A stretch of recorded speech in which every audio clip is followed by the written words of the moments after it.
Hi, Hey, how are you? I'm great. How are you doing? Great, fancy meeting you here. We I always know, so we just run funny. into each other at journeys sometimes. Yeah, It's they just fantastic. pop on by. Well, it's still Suicide But Prevention hey, Month. look, for once we're not matching. I know this might be the only episode of and we almost did because I was wearing black from the Eddie Brill show, and then I just at the last second I changed it to whatever was there. That's why it looks like this. But anyways, yeah, I almost would have matched with you. In my spirit, I'm still matching with you, Em. That's funny.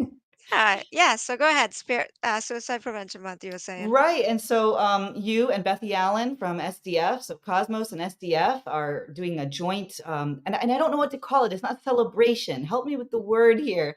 We I are just say acknowledging it. What do you we're say? embracing hope, which was our thing last year, right? This Right? year, what are we doing? We're 60 seconds of hope. Right. And 60 the seconds point of is, hope.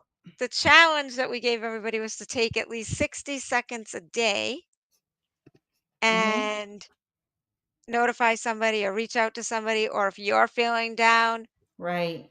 do a little self-care and you reach out to somebody who can maybe help you or just listen, or even if you don't tell them what's going on, just take that time for yourself to breathe and talk to somebody.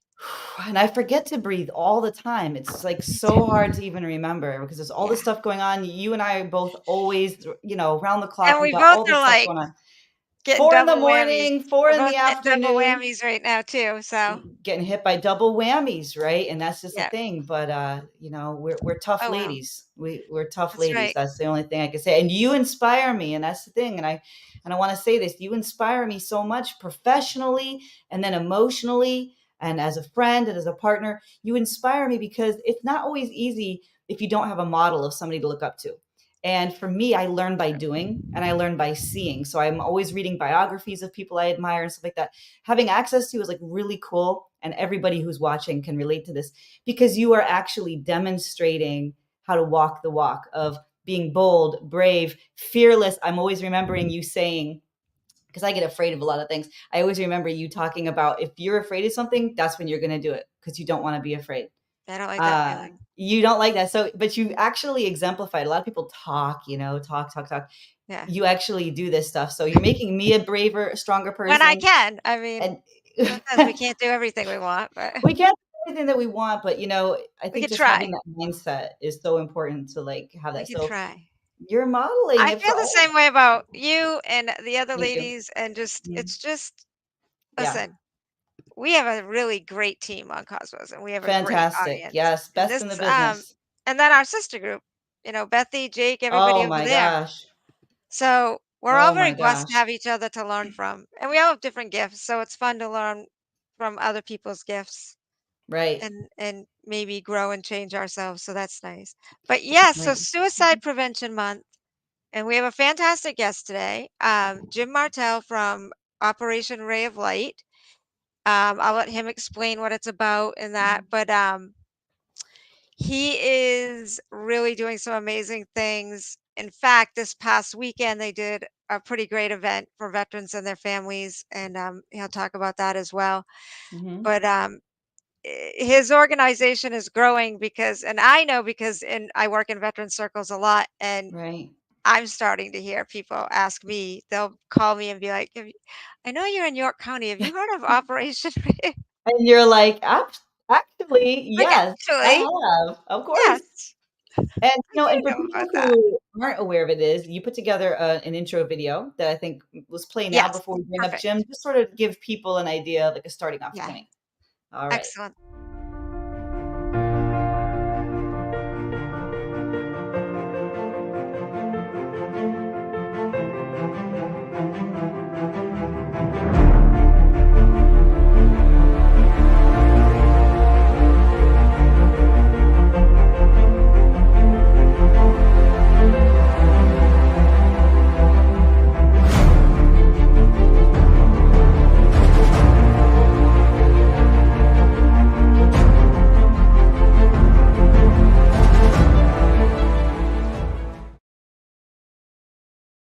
Wow, I Yeah. love that. I love the music too. It's powerful. It's connecting people, right? Yeah, And making sure no one's left out.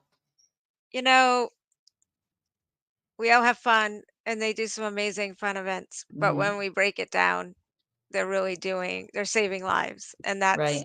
pretty awesome.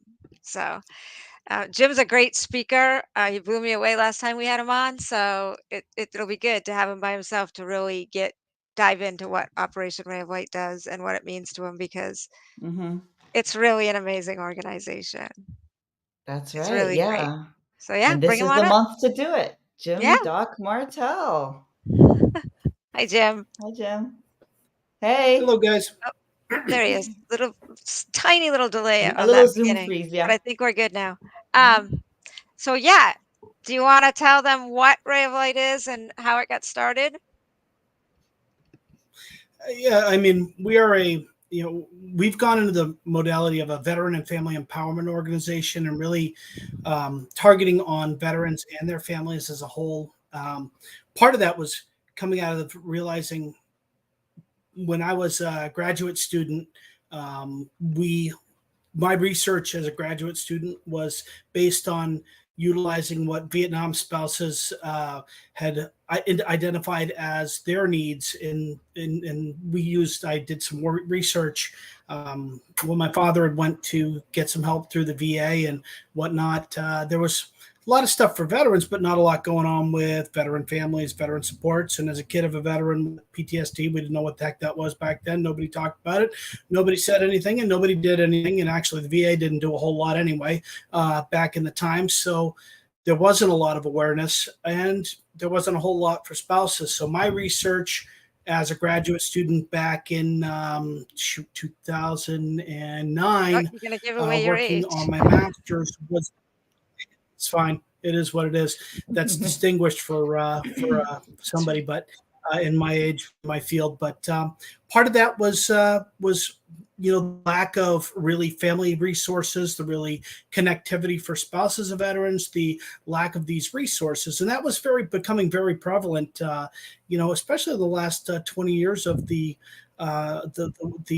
services needed. So it became even more prevalent and became kind of our call when my father passed and due to a PTSD and veteran suicide in 2015, and that's where my family, my mother, my brother, and some supporters, very close family friends, came out and decided that we didn't want to see these things continuing in the way that they were, and realized that the inadequacies that there were, and said, we need to take and where there are organizations or things like where we're never going to take and heal and help veterans from a position of pity. What we need to do is Right, take and look from the position of empowerment and support. And that's building families up with strength and empowerment. And that's really where the whole concept of veteran empowerment is. You know what? These guys are responsible for, I mean, you got 19-year-old kids who are responsible for $22 million jets, right. okay, in the Air Force and in the Yeah, Navy. Kids that are taking billion-dollar aircraft carriers and taking them into harm's way, you know, and yet when they come home, they can't run a 7-Eleven. It's ridiculous. Some of the things that we don't believe that they can do, but there's a lot of responsibility that they have, and we really need to put back on them the responsibility that there is, and so if we look at how much power these veterans really have and their families now, if we think about that, these over the last 20 years, the within the communities, especially in a state like Maine, where we've had so many deployments, yeah, and we don't have any bases left. We really just don't. And there is not the community where we have a Fort Bragg or a Fort Benning, where we have this connected joint community. Our state, where it takes 7 hours to go from north to south if you really want to. We can right. have people deployed in the same unit from Kittery all the way up to Fort Kent, and there's just not that connectivity. And that's where an organization like us, we trying to take and bond in members from all over, and trying to join people in a community and to form a community, whether bringing people together from different parts of the state however we can.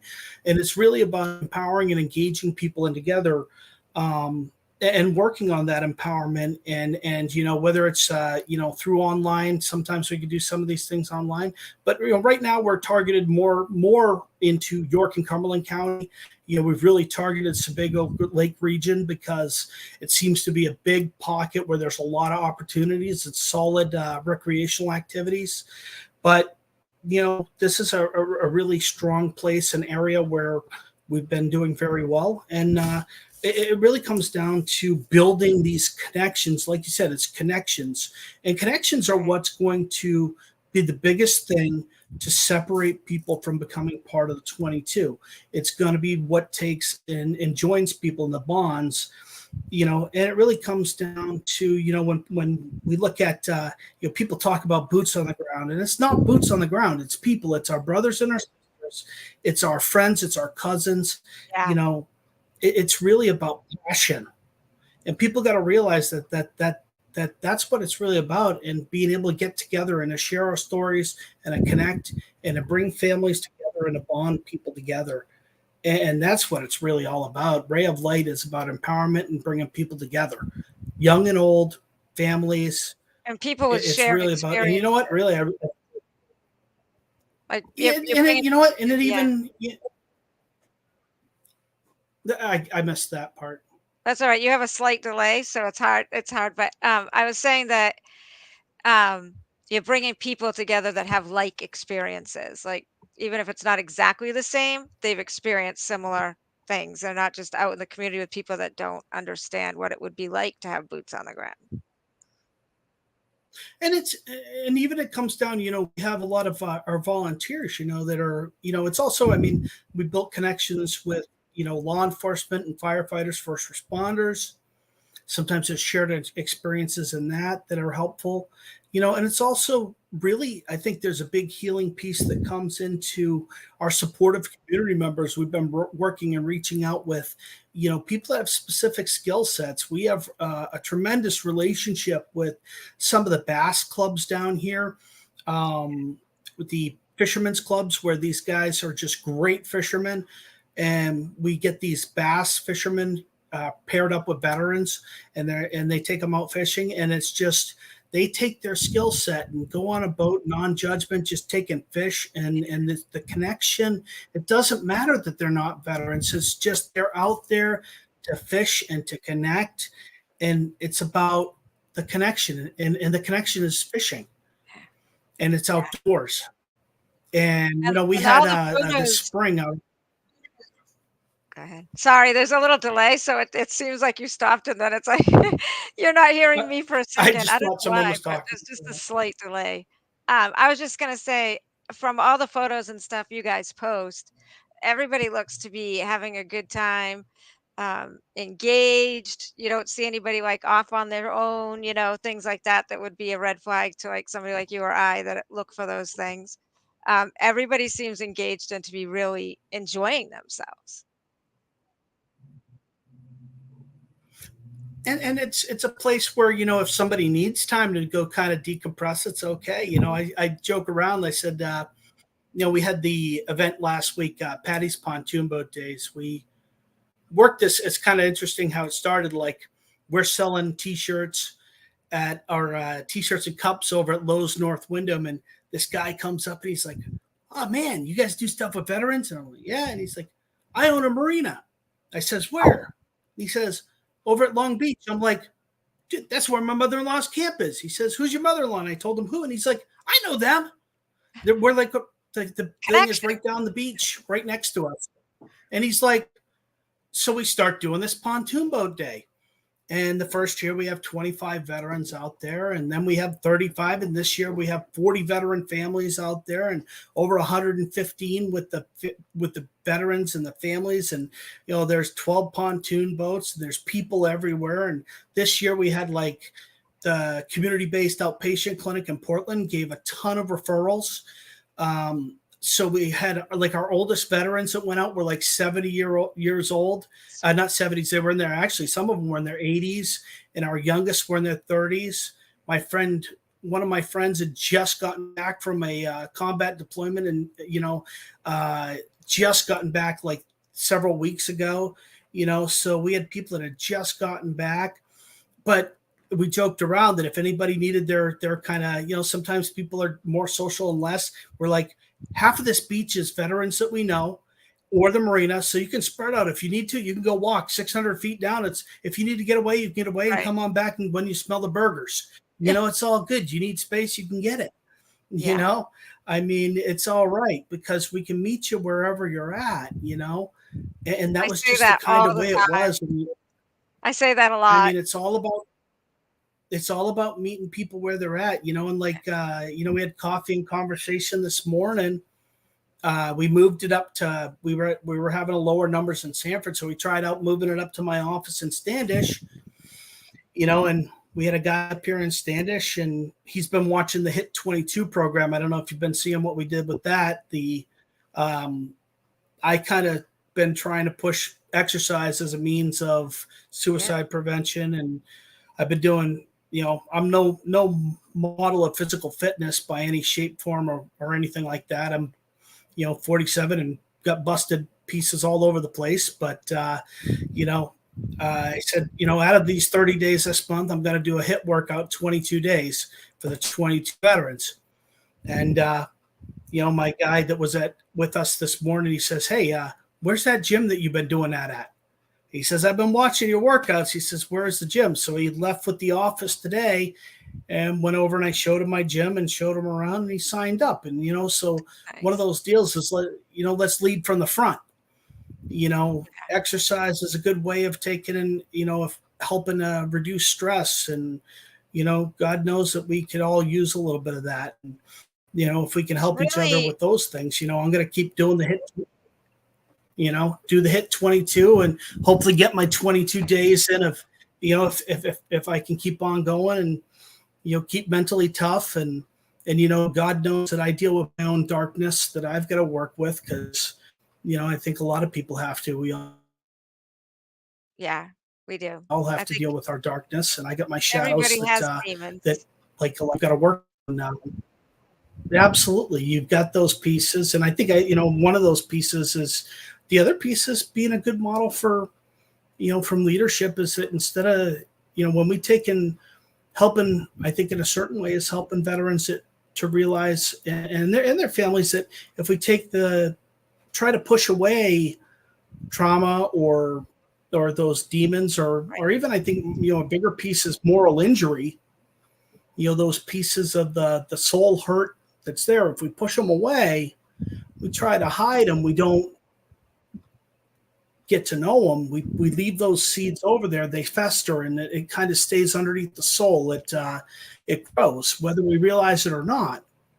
But when we take and work with those things, if we can, you know, over a coffee or hanging out or whatever, or we just kind of can, you know, talk about things or whether it's coffee or, we're doing group right now. We've got some different group activities that we do. When people can get out and talk about little things, when we can bring things out, I'd love to be able to get to a point where I could purchase a building and get some of the USM graduate students working, at a reduced rate so that we could do more advanced, low cost counseling for veterans and their families.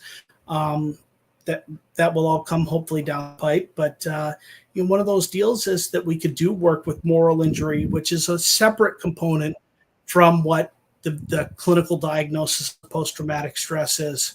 Right.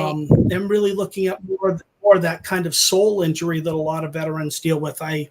And that's a piece that I think people sort of kind of miss is, PTSD is the piece that people get, kind of tagged with, but there's a bigger component that people are really missing. Yeah. And I think that's a place where I've been doing a lot of research in and working with is that really that kind of soul place where, the heart and the hurt. And we can look at that goes back thousands and thousands of years with warriors. Absolutely.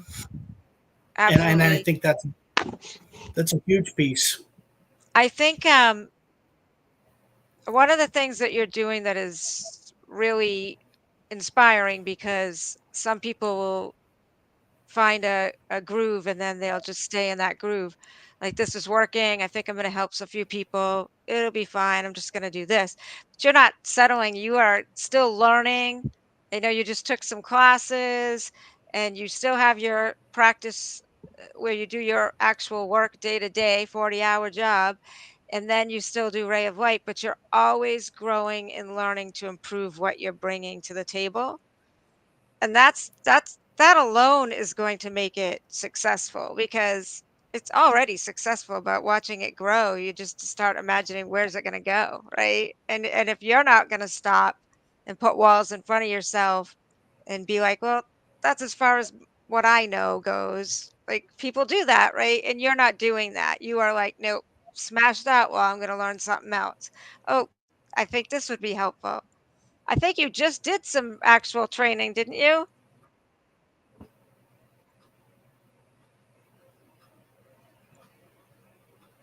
Oh, we can't I think we lost him, Ray. Oh, you got me. Oh, I can hear him I'm now. here. Is it my end that's Yep, glitching? I'm here. Oh, okay, go ahead. I No, can't hear it's just any that there's sort of like there's a delay on Jim's delay, right? end, and then Okay, that's sometimes what I it thought. freezes I a was little trying to bit. So compensate. no, no, no, it's but it's okay. He's clear He's like doing great. when he's there. Yeah. Okay, Um, sorry, Jim. Yeah. I was just saying I thought you had just done some recent training, correct? Like, to advance your training with the veterans I and your yes, yeah, I joined with a program called the Star Behavioral Health Program. It's a joint program with through the Uniformed Services University and Purdue University.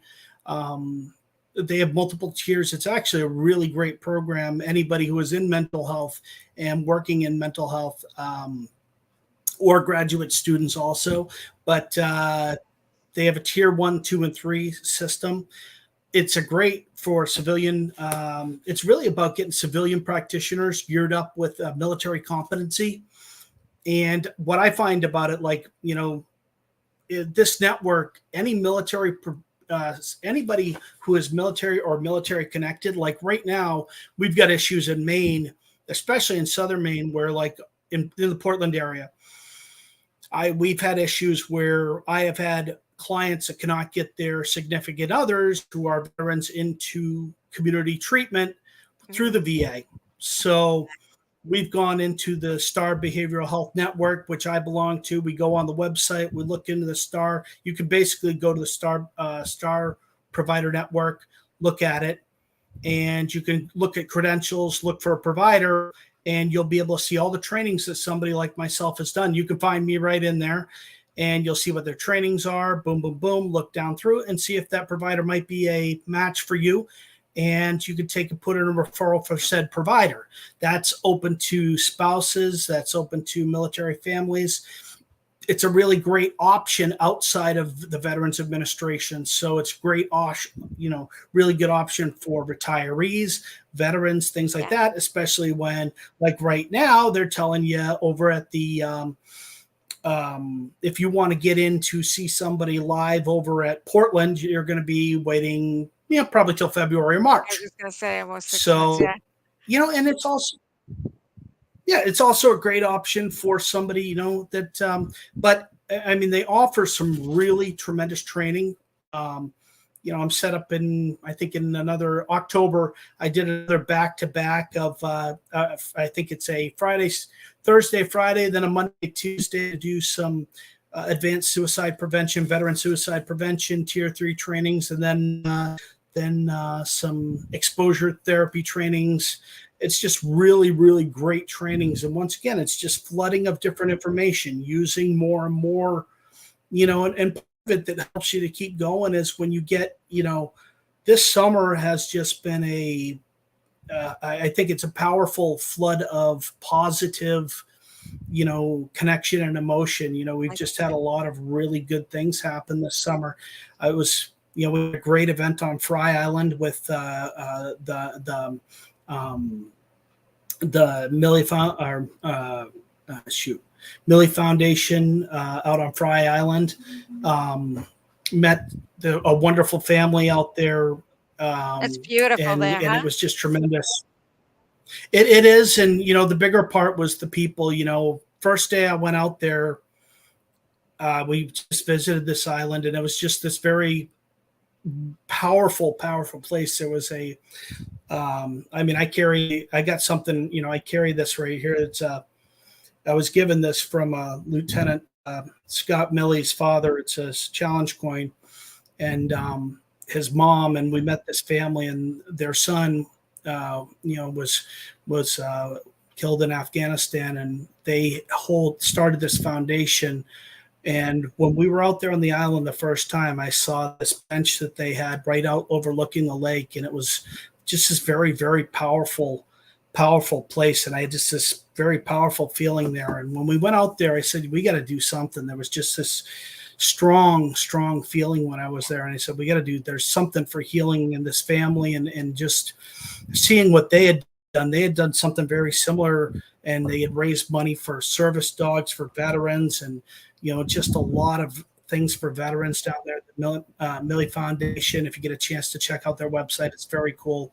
The Scott Milley Foundation, but in meeting his father and just the parents, and we did a warrior healing ceremony there, and I had my veterans, and it was just so unique that the feeling and the presence that we had there. We had 5 Afghanistan veterans that were there from Operation Ray of Light. One of our veterans that was there on a QRF, or Quick Reaction Force, when the incident took place with their son, and was able to talk to the family.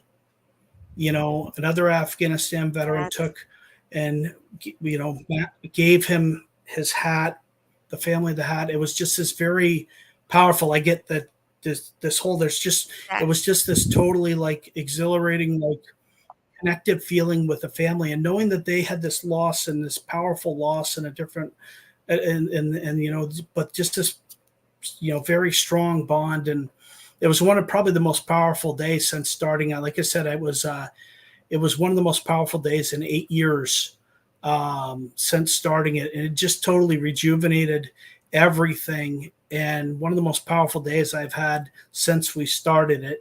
It just puts your faith in people. And we had 40 some of our veterans out there on that island, and just the connection of a Gold Star family who took what could have just made an awful, it was just an awful, awful situation and a loss, but with their faith, they turned it around. And and I got to meet his brothers and his sisters, and just a family of love, and their compassion for our veterans, for the veterans that we had there from Ray of Light. We had like 43 of them there with their families, the veterans that they had from home base that were there. All of the things they did on that day for our veterans. We had people that had not been to Sebago Lake before, that had not been out to Fry Island. Just, it was just this cathartic healing thing. I mean, it was just such a powerful thing. And meeting that family, it was just such a wonderful thing. And, when you don't realize how much these connections with all of these people are, and that's what it really is. And, from a leadership perspective, it comes down to all these connections with people. You go out and you talk to people, and it's amazing. Yeah, And that's the thing. And you could see how powerful it was. It just makes you want to do more. It makes you want to connect. You're good. Sorry, it's the delay. I don't hear you when you stop, so it just keeps going. I was saying, you could see how powerful it was just in the faces, and the few pictures that you did post up of it, and the fact that you only posted a few pictures says that it was honorable. It was a deeply intimate and personal thing that happened there. Like, you guys really did something powerful while you were there. Do you think that Operation Ray of Light has helped you to heal your family? You and the rest of your family after your dad? I mean, I can't speak for everybody. I know that there's definitely for a lot of us, I think it's helped. There's different pieces that have. I know, I I think for myself, it's part of it. It's a piece of it. I just, not to mention, I mean, 3 years of pretty intensive therapy and a lot of work on that end. Obviously, is there's a lot of work that's gone in on that end, and you know, and God knows that I still have a lot of places to continue to work. That's I believe that I will always be a work in progress. I'm not anywhere near, Me too. um, you know, going to be a, I will always be somebody that needs to work. You know, I think so, that's one of but you those things. recognize that. You recognize it Oh in no, yourself. well, So that's that's half the battle, right? I think that's a big, well, and it's also part of being in the field that I work in every day, is that Mm. part of that is to be able to be out and like I talked, in speaking to one of the veterans today, and that's I try to be very forthcoming in the realm that I work in, and working in mental health, is that as a provider is realizing the value of self-care, and that I you I need actually today to was practicing be in the self-care against my own will. Like I was saying, "You have to do this, you have to do this," even though I every fiber of my being did not want to do anything. I was like, "You have to do something self-care, you've got to do something."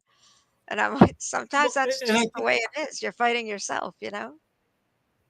I think there's a big part of that, though. It comes down to, that's also putting good principles, and I think there's a piece too for a lot of the veterans and the families, is that, and even with my clients that I work with on a day in day out basis, I think there's a piece where like I said, if you're going to be in leadership, whether you're in the military or in a you're leading, if I get teenagers in this office, and my office is lead from the front, modeling, self-care. Depression management means you got to get out and do something. It's exercise. It's taking and trying to eat right, trying to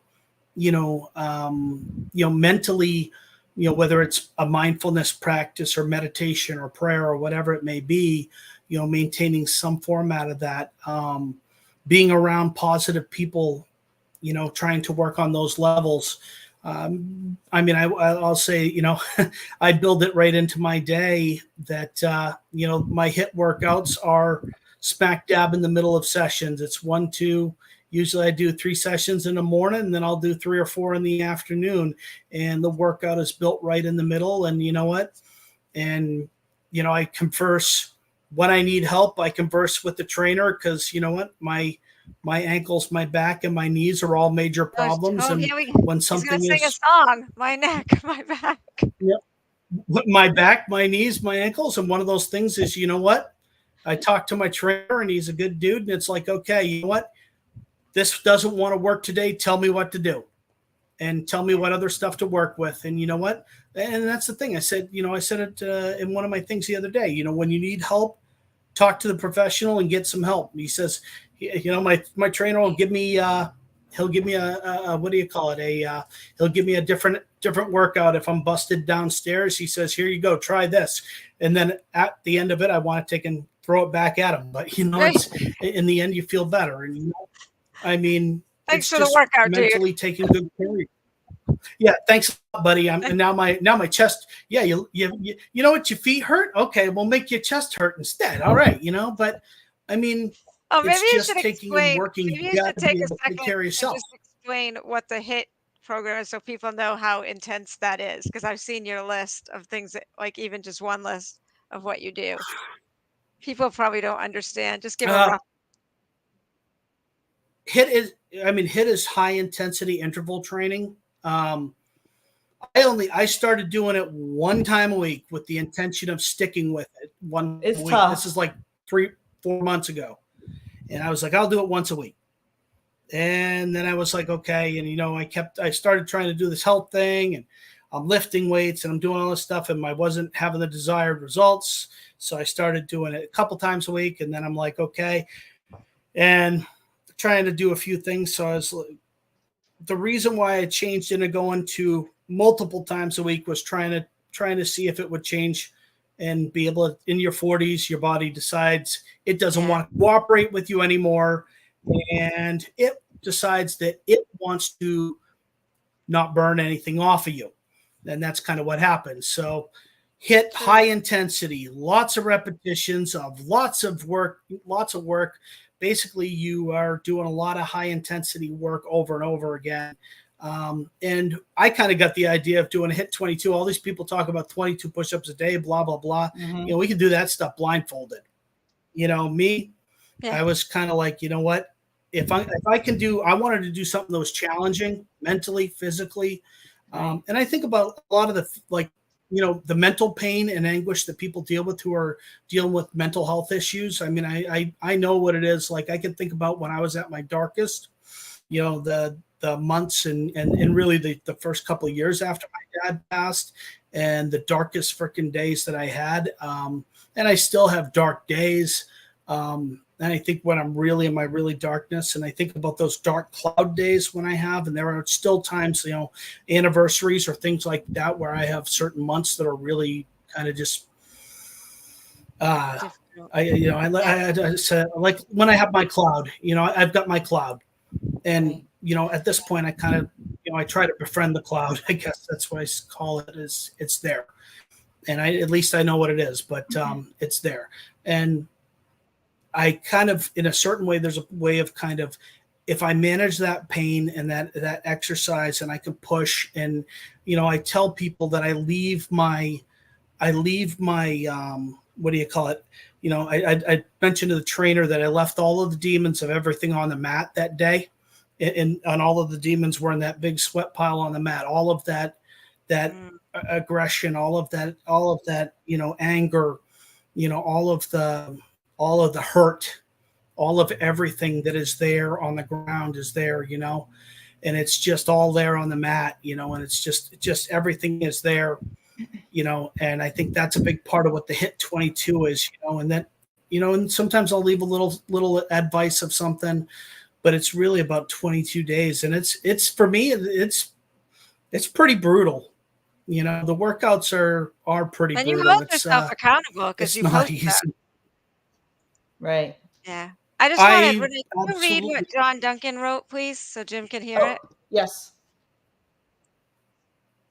Do you want to read Okay, it? is this okay? This is the one, right? I just wanted to Yes. confirm this is the Yes, one. Okay, please. so John Duncan said, I needed to hear this, guys. Thank you. Till about 6 weeks ago, I had walked every day for 3 months and was feeling great. Then I slipped back into drinking, and feeling okay feels like a distant memory. I need to stop again, or try to. I'm glad you're here, John You know, Duncan. I Yes, we think love one you, of those. JD. Here's one of those things, man. I mean, the step, it's one step. It's one step. You take that. I think when it comes to drinking, I was never a great drinker. It didn't. When I was in my lowest, I tried to drink. I tried real hard. I tried everything to drink because that was going to be my way out. I tried to drink whiskey. It didn't work. I tried to drink booze. I tried just about everything. I just really was not a great drinker. Instead, I ate and I ate and I ate and I ate and I ate and I ate. And I gained One like right 38 pounds, and that was my way of hiding. And Right. it was my escape route was food. When I tore my hamstring, or excuse me, I tore a few years ago. I tore my leg up, and my escape once again with my pain and my depression, everything else. When I tore my what's it called? Basically my thigh. I tore the entire all the muscle up in there. I ate and I ate and I ate and I ate. I got up to 301 pounds, and part of that was eating. And I think the thing is with alcohol or food or any of those addictions, it's number one is get it out of the house. If you can keep it away from you, it's going to help. Yeah. And then the other one is get into a daily habit of, if it's not there, and then if it's not in the house, that helps. The other one is, find those people that can help. If it's, if it's going to a meeting, go to a meeting. If it's going to an AA, go to an AA or an NA or Celebrate I don't. Recovery is a great group. They're good. I'm unsure what I mean, John Duncan has. He's actually in Tasmania, so I'm not sure what they hey, have. Well, you know 12 what? I step mean, I is just there. wanted to 12 point step that is out. there. Yeah. Hey, Same 12-step stuff. programs are there, and AA is internationally online. I mean, Alcoholics Anonymous is Yeah, a you can make a international phone program. call. Actually, they do Zoom, they do phone calls, and Hey, Clubhouse. If you download the Clubhouse app, they have meetings on there as well. I mean, and the deal is too is it's tough. Sometimes you got to take those bottles and pour them out, and the deal is shoe leather. I mean, that's like I said, one of those tough things with the hit is it's just one foot in front of the other. If you can get on there and put one foot in front of the other and just start walking again, I mean, create yourself a soundtrack. I got on my phone, I created, I always joke around. I said the Navy's got the best soundtrack from the old Top Gun movie. You Yeah, take that Top Gun so soundtrack, good. Yeah, you put that thing, you get the old Top Gun soundtrack, you put it on your Amazon Prime Music, you stick it in your earbuds, you start that one. If you start there, then you add more and more music, and you just let it bop, let it put it in your head, and you walk to that. You'll be good to go for a while, and block out everything else. yeah, I mean, it's just getting yourself into a good habit. right, It's the exactly. routine. It's all about the routine. Yeah, and like the You know, endorphins and like the chemical very reaction of staying active actually really Right. helps to alleviate depression and anxiety and all that kind of stuff. It helps with sleep if you're well. dealing with insomnia. Well, and you Well, feel better the other about thing is the yourself, right? cortisol. Right. Well, Go there's ahead. the other. It's a cortisol reaction too. I mean, Okay. if you think about it within your body, and this is a big thing for veterans or anybody, not even veterans as a whole. I mean, but our self-care regimens that we do within our, cortisol is maintained. It's that stress hormone. Whether you have PTSD or not, if you have depression, if you have anxiety, any other thing, if you think about it, any medical condition can be exacerbated by cortisol. So the more Hmm. fat that you maintain on your body, the more cortisol you're going to take and have. So, Yeah. okay, reduce some of the body fat, the cortisol levels go down, you end up being a little bit less stressed. So, it's a win-win situation. You take and get a little bit more exercise, you reduce some stress. It's definitely something that helps out with reduction of stress. And Yeah. you know what? If you get into a good gym, our gym is awesome. We've got a great gym. There's a bunch of people at the gym that I work out at, a bunch of veterans that are actually a bunch of guys. We got a 95-year-old World War II veteran that actually comes in the gym, and he's a little machine. It's Oh, it's it's I'm it's supposed to crazy. tell you We I talk. was supposed to tell you, Jim, that David ran into your grandmother, I think yesterday or today. I don't Oh, know if it was this morning or oh yesterday. God! Yeah. He ran into her. He goes, "I see her hobbling down the street," and he goes, "I pull over and she walks right out in the traffic, like holding up cars." I'm like, I'll tell him." Don't tell my Jim's mom. grandmother is my husband's godmother. Yeah, Yeah, that's sounds like awesome. my Go man. ahead. Yeah, she doesn't stop. She's awesome. So you can go ahead and finish your story, Jim. Sorry. The timing's a little weird for us, but you're good. No, I sort of lost where we were at that point. So You were talking about I brought up your grandmother because we were talking about you were saying that World War veteran that's at the gym. And you said he's oh yeah, 95 and yeah. No, just Bob. It's just 95-year-old guy. He comes out ice fishing with us.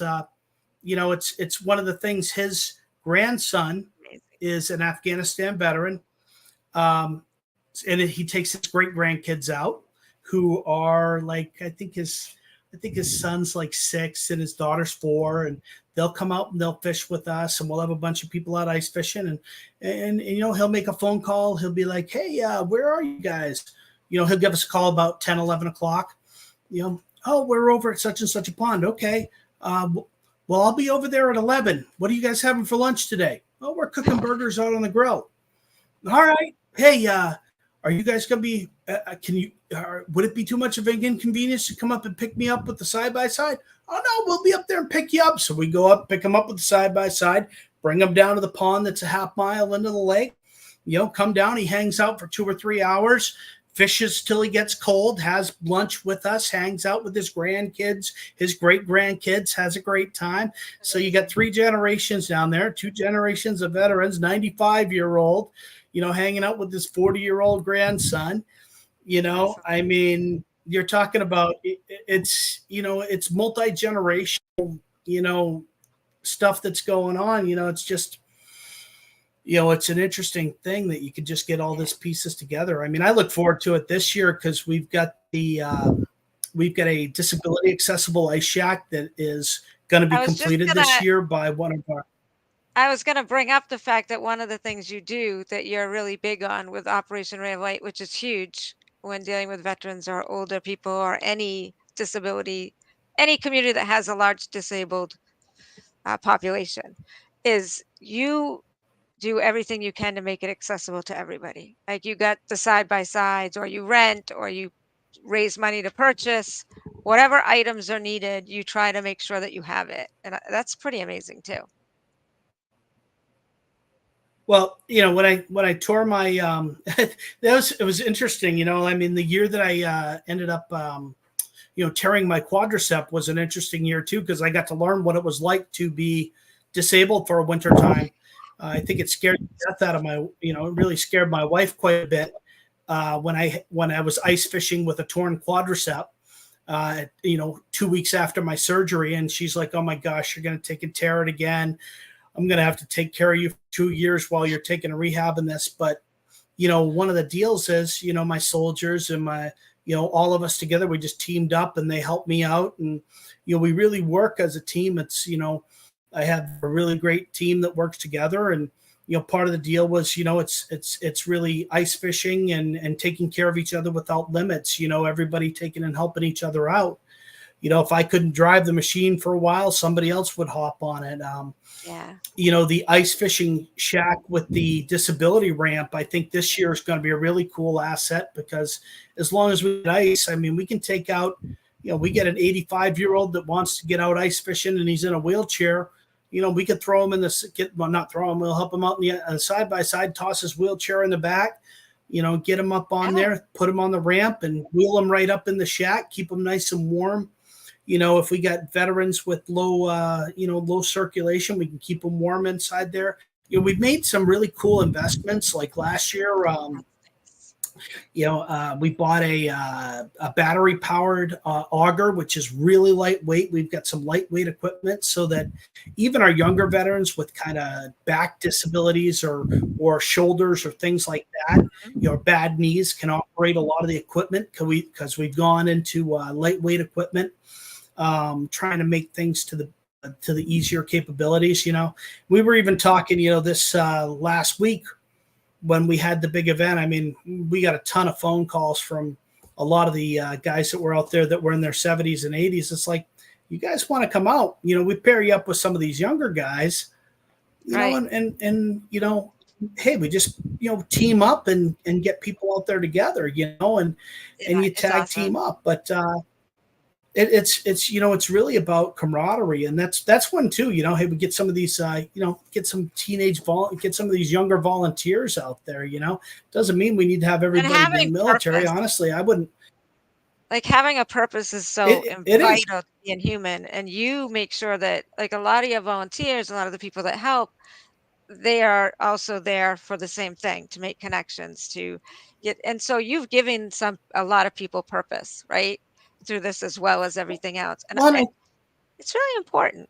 I think it's really important if you think about it. If somebody, if somebody ends up at the VA or whoever, somebody takes and says, okay, you are 100% disabled. Yeah. What does that really mean? In my book, that means something different than what it might see to somebody. In my book, that means, okay, you have a disability that says we need to make sure that you're taking care of yourself. Yes. Okay. You need to make sure that you take care of your body, you take care of your mind. You need to take care of yourself. But in the same tone, that means let's take and see what we got to do. What have we got? What type of things what are you going to do? What are you going to do? Okay. You're going to take care of yourself. You've got to focus on what you're going to do here, but what are you going to do? What else is your life going to have? What's your meaning and what's your purpose?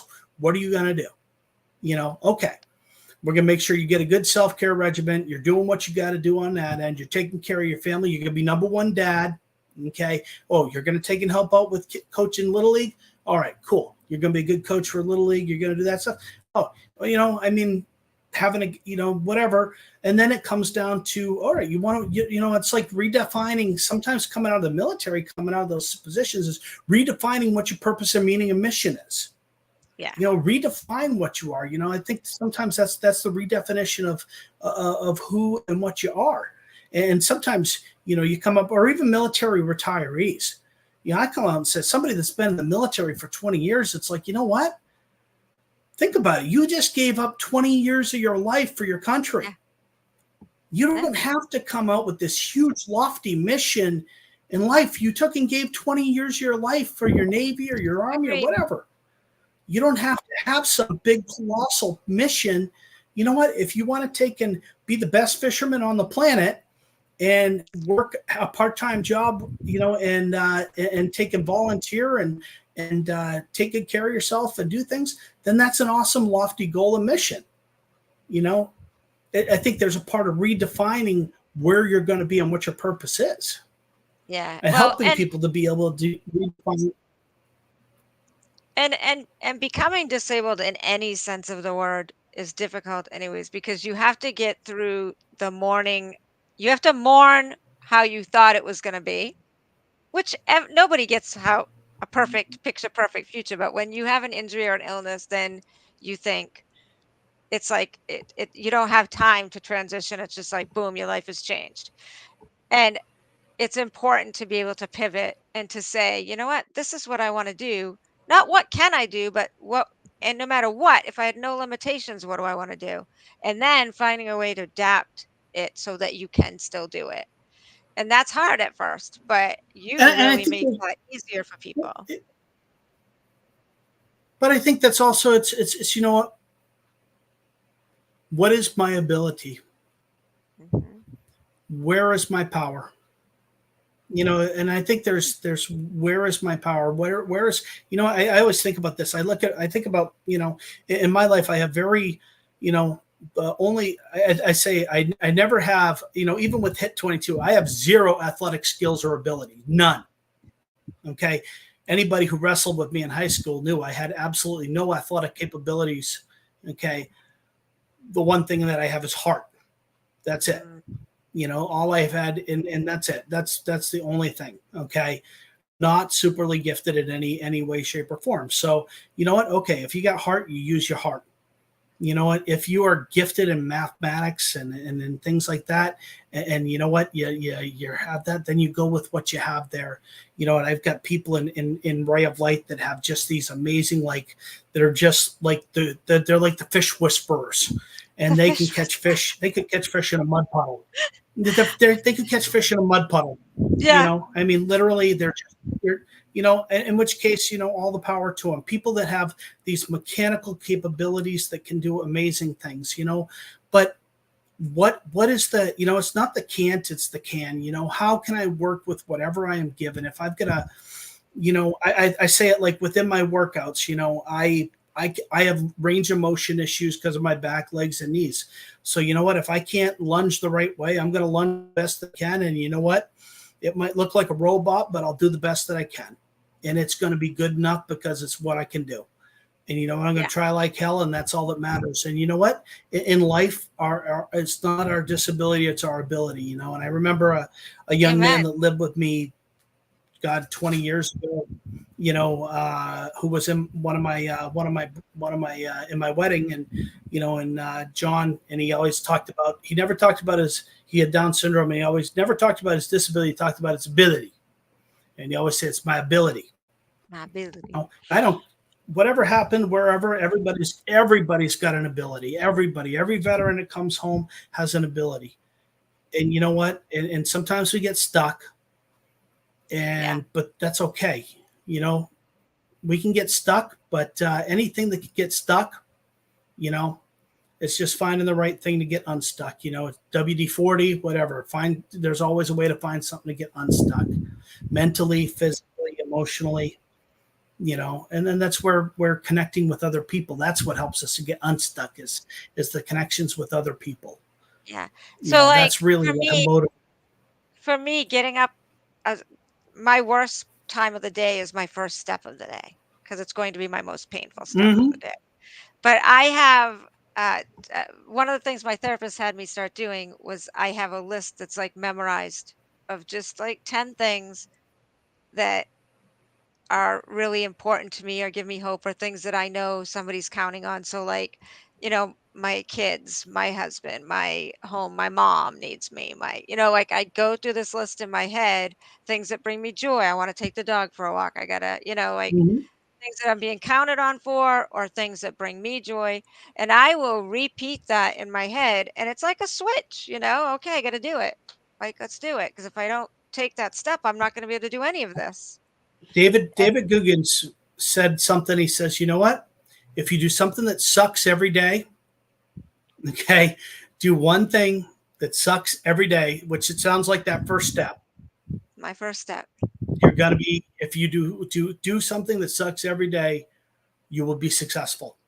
Do at least one thing, you Trying. know. And I think that principle wise, I think sometimes it might be it comes for you it's it's that step. Sometimes for me it's working with the thoughts that I get to deal with, Yeah. working with certain thoughts or whatever, and that's just everybody has burdens or and things, whether it's veteran, individual, anybody. We've all got things that we work with, and realizing though too that, like you said, you had your therapist and you got somebody that cares, and there's all these people out there that really do care. There's people that just have it's I look when we were out there in Sebago last weekend, and just the passion of the Scott. I'm sorry, Scotty's this too I hotty. know who this Gotta is. like it. Gotta love That's I know who that is. That's Captain Morgan. it. But Scotty, now it'd make me laugh. But one of those things is there's just so many people that just these captains that were out there that volunteered their time with the pontoon boats last week, and just people that were there, and all these captains that gave up their time and came out, and all of my volunteers, like the guys that came down from the Knights of Columbus to cook, these guys that Oh are yeah. just like, yeah, and they covered my butt, you know. They, I goofed up on forgetting where the tools were for the grill, and they like brought their own and they took and did stuff. I mean, Yeah. there were kind of some glitches, and everybody just works together, and everybody just, it's funny because the feeling and the vibe after that day, it was just so cool. He's talking about the purpose, not knowing what his purpose was. And I remember Scott is an inspiration to me because there's a book that Scott shared with me. This is one of these very powerful connections. Scott shared a book about his unit in Iraq. Never being overseas, Scott shared the unit, and it was a book. It was called Packed for the Wrong Trip. If you ever get a chance to check it out, it was Packed for just the an wrong trip. amazing book. I'm gonna Packed for the write it Wrong. down.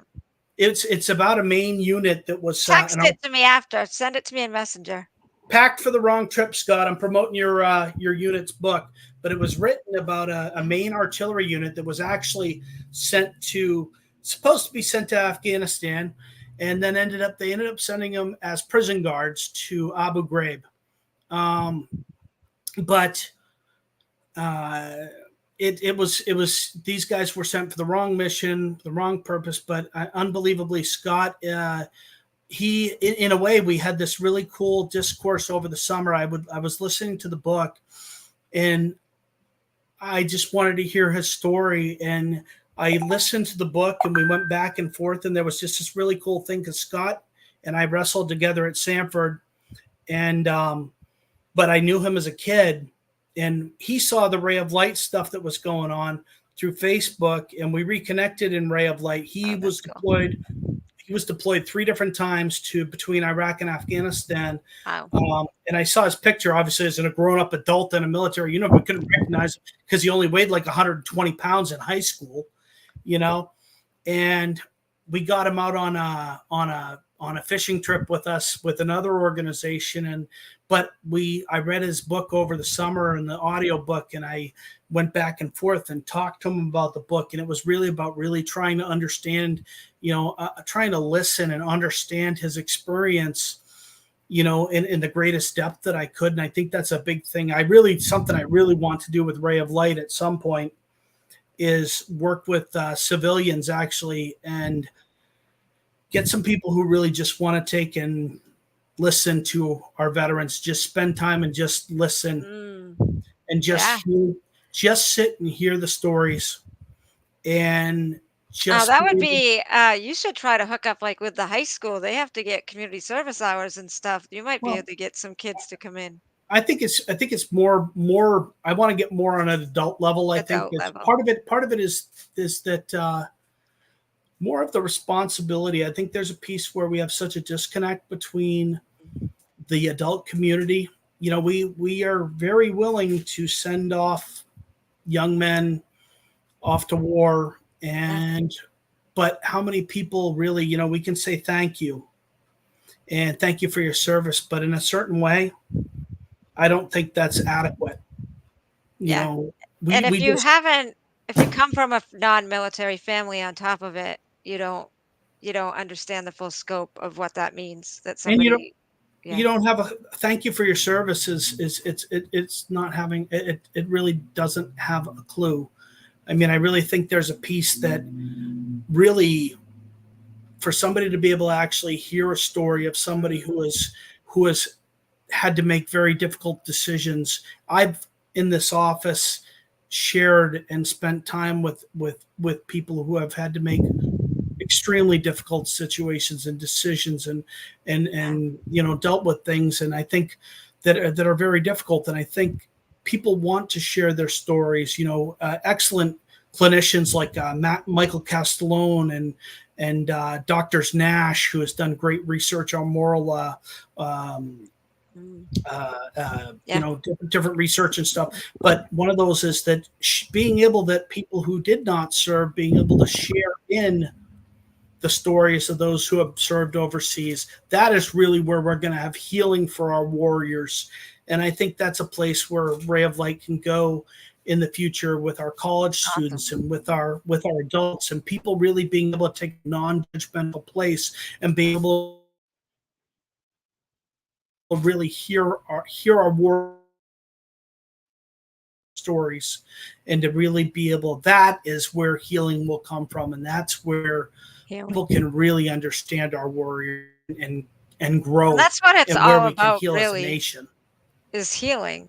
I mean, and like you just said, I was just gonna say, and you just said, our nation is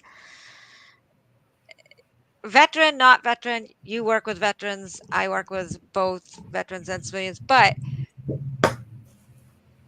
it's not just our veterans that you're healing, because by healing even one portion of the community, and like you're saying, then sharing that, and then sharing it and sharing it, and people are learning and they're connecting and they're growing. You're right. Our nation is a mess, and it helped every step, and every connection helps bring us together and recognize parts of us in other people that we may never have had a conversation with. And we all need, this is a big part, we all need to listen to each other. Mm. If we could Oh, just if we could just learn to listen to each other. yeah, I'm just realizing that it's after 8:30, so I don't want to keep you, but I can't believe how fast that went. It went so fast. Um, Yeah, that is just ridiculous. I looked at my clock too, I and was I just like, couldn't even believe it. It's ridiculous. And the amazing comments too. I feel like the people in the crowd were yeah, really adding to this discussion and being very open and vulnerable and honest. Jim, yeah, I think one of your powerful traits is that you come across as so authentic and so powerful. You come across as somebody who's very self-assured and strong in every way, including physically, and then you are opening your heart with these vulnerable things, and so you're teaching us that courage and vulnerability, like, they are part and parcel of the exact same thing. So your testimony and the work that you're doing is just very, very inspiring because of that. Like people who don't want to go and seek help or togetherness or therapy or go to group things, they might think, okay, well, I don't want to do that because weak people have to do that. I know, in Ukraine, oh, yeah, Ukraine, that's something that's going on. Africa struggles with that culturally. There are certain cultures where it's like if you have to ask for help, or lean on someone, you are weak. And then I'm looking at you and I'm like, there is nothing weak about Jim. And nobody would ever say there's something weak about you. The same thing with you, when you talk about things, when you have your testimony, it's like you guys are showing that being brave, bold, and honest, that's, you're being vulnerable and extremely powerful. So thank you, because that's what's resonating with all of us. And you can see the people in the audience opening up more than usual just because you're here. Yeah. Yeah, it's been great. It's another great conversation, and I know when I said I want to have Jim back because the first time, well, when he was here last time, we had a split screen, a couple guests, and I was like, oh, he's phenomenal. Like his Absolutely. And speaking and now his he got to touching, and have, and really I'm he like, we got to need to have just him keep, back on. yeah, exactly. So thank you So so here he much, is, and Jim. we just spent an hour, and it was like I feel like I just blinked my Over an eyes. hour. Yeah. I mean, and honestly, like, so maybe we can have him back sometime, Yeah, we'll have to hopefully, if he's maybe. free. I'll look forward to it. Yeah, So, we'll get together and pick a date, and maybe come up with a topic, or maybe he'll have somebody that he can introduce to us. Like the 95-year-old. Oh, geez, well, I'm gonna make him a star. No, oh, geez. absolutely. but no, I do want I'm to just meet the kidding. I'm just 95 year kidding. old. I really But do. No, I'm not definitely, Jim kidding. has a lot to say, and I'm gonna tell you. I said this earlier, Jim. I don't know if you heard me, but I work mostly with all over the world, right? Veterans, children of Vietnam veterans from all over the place, and I've already had. I can tell you 3 times at least that Operation Ray of Light has been mentioned, and Wow. that's in the last like 2 years. Mhm. So where you felt like that turnaround happened, I feel like it made a like that was a turning point because now I have people asking me because they know I'm in Maine. Do you know, have you ever heard of Operation Ray of Light? What is Operation Ray of Light? So, Mm-hmm. so you're doing something, you're making a difference. And Lord knows that our veterans deserve it. Yes. Their families deserve it. Yes. And but you guys deserve it. You went through hell, like children of war, I'm a child of a Vietnam veteran that suffered with PTSD. Jim's a child of a veteran that Me suffered with too. Me too, PTSD. by the way. Me too, by the Renee is way. a child of My father. Yep, my father, so, Vietnam vet. you know, all of us Covers get together and Mhm. we just it's powerful and it's good to see the changes that we're hoping to improve it for the next generation and I do think things are improving in the sense that we're all recognizing things more. But I think we have a long way to go with our veteran system and veteran resources. So Yes, we it's really good. do. I'm Absolutely. grateful for what you do, Jim. It's important. Thank you. Yes, and I wanted to just add to that. My grandfather as well, World War II vet, Purple Heart. In fact, he was the first Purple Heart recipient in his entire like region of the state of Pennsylvania. They had a whole thing in the paper, and they had a ceremony for him.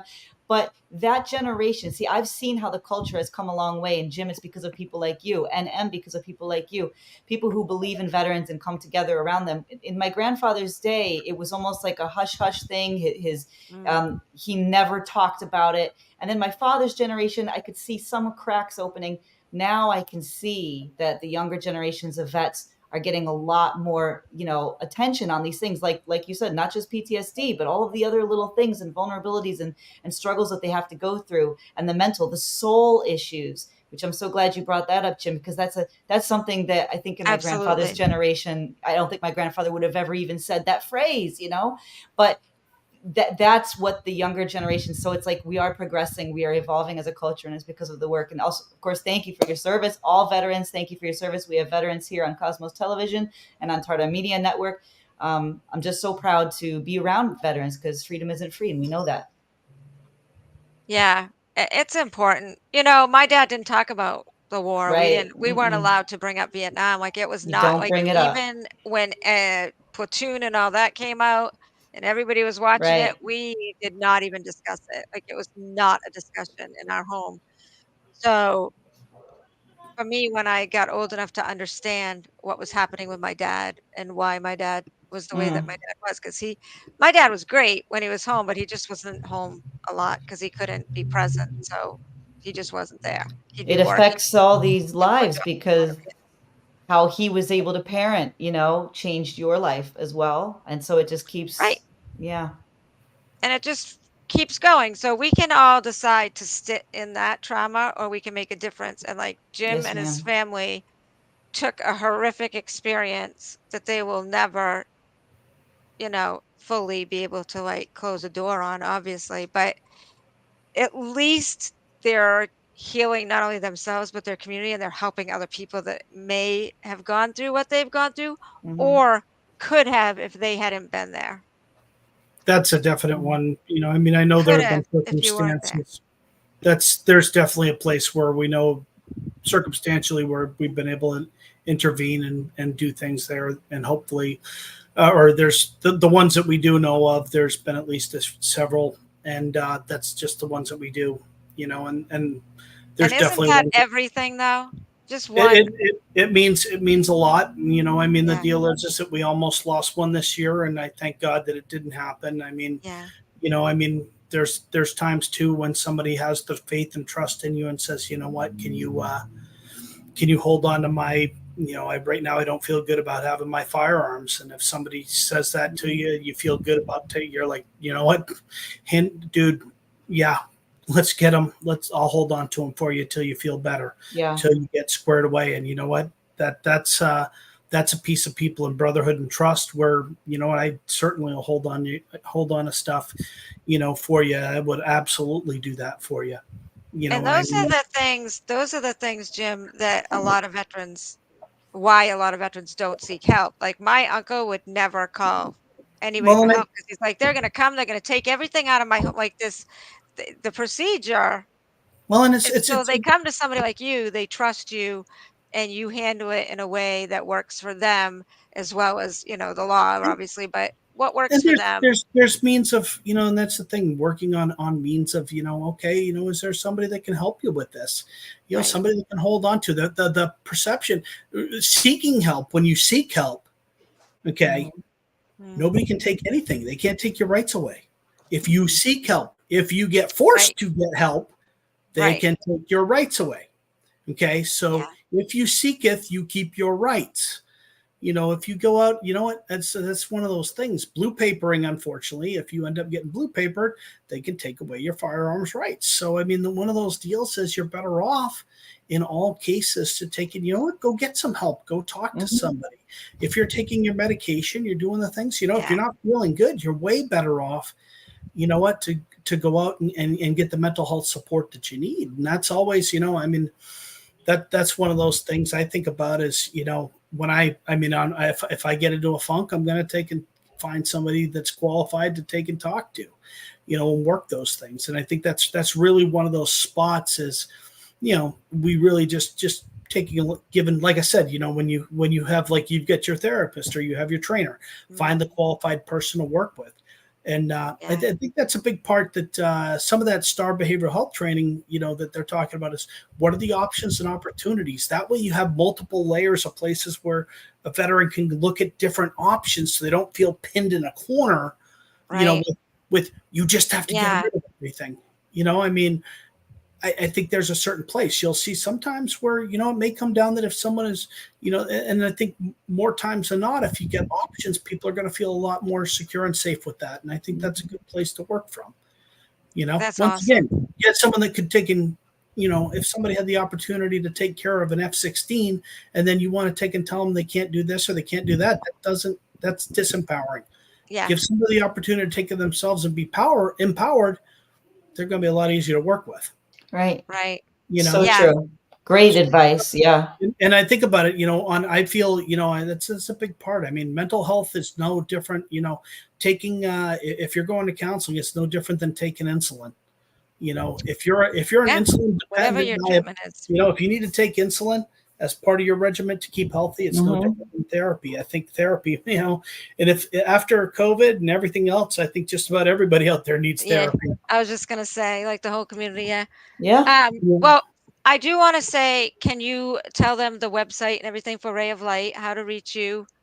You Um, can. Yeah, sure. You can look at www.operationrayoflight.com. And hopefully, I'm looking at getting an intern over here to beef up that website pretty soon. And Nice. you can also go to Facebook, and that's probably the most productive, is looking at a lot of our updates are on Facebook. If you go to Facebook and look at the Operation Ray of Light Facebook page, there's a lot of updated information. Please join that. Like us on Facebook. There's a ton of information on that. If you join up there, you'll be able to see all of our information, upcoming events, things along that line. We post a lot of pictures, a lot of updates on different events going on. So those are the two ways that you can get a hold of us. Excellent. And the website link is in the description above the video as well. Yep. So Absolutely. people can find you there. But thank you so much, Jim. Thank you, Renee. I Thank know there you. was some Thank tech you, guys. issues, but I think we navigated them well. We did. We did. Um, but we'll definitely, I'll get together with Jim. We'll come up with another plan coming up. But yeah, thank you so much for what you're doing. And thank you, Renee, for this. And thank you, everybody in the audience and everybody that participated. Um, we really appreciate it. And replay Yes. squad, thank you to everybody that's replaying. Um, but yeah, so thanks, guys. I don't know if we have any shows we need to, maybe tomorrow night, Sandy's Sandy is getting salty at 9 Salty p.m. with Eastern. Sandy D and the Getting salty boys. with Sandy D. So that's great. And then Thursday's a big triple header because we have Big Monster Briefing Room at 6 Yes. Eastern. And that leads right into No Icing. And Dennis Tardon is going to be an extravaganza of him. And we have some surprises for Sandy and Dennis. It's going to be awesome. And then right after that, we have, do you want to talk about Journeys? Yeah, so at 8 on Thursday, we have Journeys. We have Lynn Taylor coming on, and her story is uplifting as it is heartbreaking. So, what led her to where she's at? And right now, she's really battling some. I'm not sure what the word I want to use is, but she's battling some misinformation that was shared, and she's really going through it. She could really use some support. So we're really excited that she did decide to give us the opportunity to have her come on, and she's trusting us to give her a safe space to tell her full story. So check it out, 8 o'clock, the Journeys on Thursday. Absolutely. All right. Good night, everybody. Thank you for being here. And thank you, Thanks, Jim. Jim.